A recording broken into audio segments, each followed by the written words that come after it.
By the summer of 1942, Japan looked unstoppable. In a matter of months, Japanese forces had taken Hong Kong, Malaya, Singapore, the Philippines, and the Dutch East Indies. Now they were advancing through New Guinea. In July, Japanese troops landed near the small coastal settlements of Buna and Gona. They met almost no resistance, built a fortified beachhead, and began moving across the mountains toward Port Moresby. If Port Moresby fell, Japan could threaten the shipping routes between the United States and Australia. The Allies stopped the advance, then sent American and Australian troops to retake Buna and Gona. On paper, they had the advantage. More men, air support, and a far larger industrial base behind them. But the attack bogged down. The Japanese had built a maze of bunkers. The surrounding country was all swamp and jungle. Ammunition had to be carried forward by hand, while evacuating a single wounded man could take hours. Thousands of Allied soldiers were going to hospital instead of the front. During the Buna operations, the U.S. Army Medical Service recorded more than 8,000 malaria casualties. Between October 1942 and April 1943, the Southwest Pacific saw roughly 10 malaria admissions for every battle casualty. During that 6-month period, most Allied divisions in the theater were considered unfit for effective operations.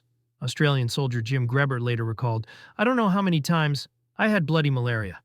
About half a dozen. It's a rotten thing." These soldiers had rifles, ammunition, ships, and aircraft. What they lacked was a dependable supply of the medicine that kept armies fighting in the tropics. To understand why, we need to go back several months, to the island of Java at the beginning of 1942, because the Japanese did not stumble across this medicine by accident. They were coming for it. Malaria had shaped military campaigns for centuries. Armies were especially vulnerable. Soldiers spent weeks beside rivers, swamps, and pools of standing water. The exact places where malaria-carrying mosquitoes bred. A man could survive an attack, return to his unit, and fall sick again a few weeks later. The same soldier might pass through a hospital several times. The standard treatment was quinine, extracted from the bark of the cinchona tree. Quinine was not a vaccine, but it could suppress attacks and treat men who were already sick. In many tropical regions, long military campaigns were almost impossible without it. The problem was that cinchona trees took years to grow. Quinine production could not be expanded overnight simply by opening another factory. European empires, therefore, tried to move the trees from South America to their own colonies. South American governments had banned the export of valuable cinchona seeds. But in 1865, an English trader named Charles Ledger obtained high-yield seeds collected in Bolivia by Manuel Incra Mamani. The British showed little interest. The Dutch bought them and sent them to Java. From that small batch of seeds grew an enormous colonial industry. Java's climate suited the trees, and Dutch growers selected varieties with exceptionally high quinine content. By the beginning of the Second World War, Java supplied about 95% of the world's cinchona. Almost the entire global supply of quinine depended on plantations concentrated on one island. In peacetime, that monopoly was extremely profitable. In wartime, it became a military target. Japan understood the value of quinine from experience. Malaria had become one of the main causes of hospitalization among Japanese troops in China. In 1939 alone, the Army recorded around 160,000 cases. Japanese medical officers studied malaria across Southeast Asia, while Army planners calculated how much medicine a Southern war would require. By August 1941, months before Pearl Harbor, the Japanese Army was already planning the distribution of quinine on the assumption that Java's plantations and the Bandung quinine factory would be captured largely intact.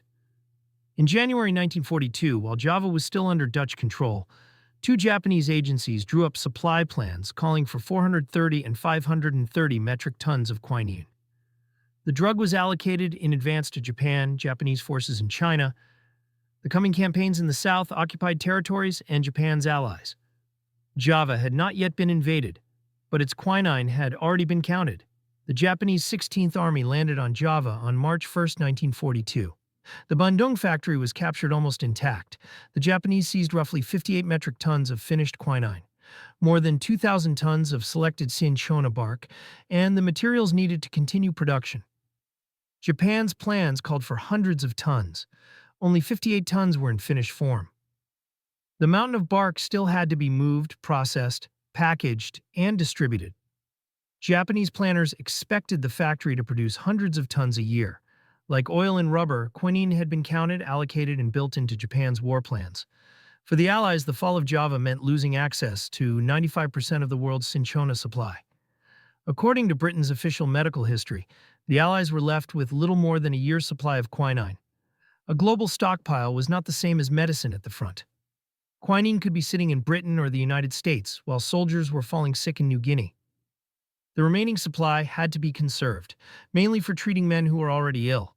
This happened just as the war moved into some of the most malarial regions on Earth. The Allies did have an alternative. German chemists had developed a synthetic anti-malarial called Atabrine. The British usually called it mepicrine. The Allies now found themselves relying on a drug developed in Germany after Japan had captured the natural source of quinine. Atabrine was not new. An American company, Winthrop, had been producing it since the 1930s. By the end of 1941, its production rate had reached 160 million tablets a year. But the U.S. military was still cautious. Before March 30, 1942, it had purchased fewer than 9 million tablets. The drug existed. The system to use it did not. Orders had to be increased. New companies had to join the program. The tablets then had to cross the Pacific and reach hundreds of thousands of soldiers. In 1943, the U.S. Army Medical Department received more than 1.7 billion Atabrine tablets. But tablets in a warehouse cure nobody. Someone had to make the men swallow them. Atabrine could turn the skin and the whites of the eyes yellow-green. Men saw yellow-faced soldiers and assumed the drug was damaging their livers. Rumors spread that it caused impotence or sterility. Japanese radio broadcasts encouraged those fears. Some soldiers hid their tablets or threw them away. But Atabrine worked only when it was taken regularly. Miss a few doses, and another attack could put a man back in hospital. The daily tablet became a matter of military discipline. In some units, soldiers received Atabrine during meals. An officer or sergeant watched each man swallow it, then checked his name against a roster. It looked like a petty barracks routine. But one discarded tablet could put one man in hospital. Hundreds of them could hollow out a battalion. The troops also drained ditches, treated standing water, used mosquito nets, and formed specialist malaria control units. Equipment helped, but command responsibility made the difference. Malaria was no longer treated as the soldier's private problem or something for the medical officer to deal with. Commanders became responsible for the malaria rate in their units, just as they were responsible for weapons and ammunition. In Burma, General William Slim warned his officers that commanders who failed to reduce malaria in their units would be removed. A few were. The others learned quickly. The result can be seen at Milne Bay in New Guinea. In January 1943, the annualized malaria rate there exceeded 3,000 cases per 1,000 troops. Men were falling sick more than once. 1 year later, the rate was about 30 per 1,000. That was a 100-fold drop. The mosquitoes were still there. The climate had not changed. What changed was the army. The Allies had connected industrial production, ocean transport, local distribution, mosquito control, and the daily swallowing of a tablet into one system. Japan still controlled the plantations and the Bandung factory. Some captured quinine reached Japanese forces and allied countries. But actual shipments fell far short of the plans. The factory was on Java. Japanese armies were scattered from Burma and China to New Guinea and the Solomon Islands. Quinine had to be manufactured, packed, taken to a port, loaded onto a ship, carried across thousands of miles of ocean, unloaded, and delivered to individual units. As Japan lost control of the sea and air, that chain began to break. A warehouse full of cinchona bark in Bandung could do nothing for a sick soldier in a New Guinea outpost. Military logistics is not only about tanks, fuel, and ammunition. At Buna and Gona, entire units lost their fighting strength because the medical system behind them was not ready for the tropics. Japan captured the source. The Allies built a system that could work without it. A resource that never reaches the soldier may as well not exist, and an army can run out of fighting men long before it runs out of bullets.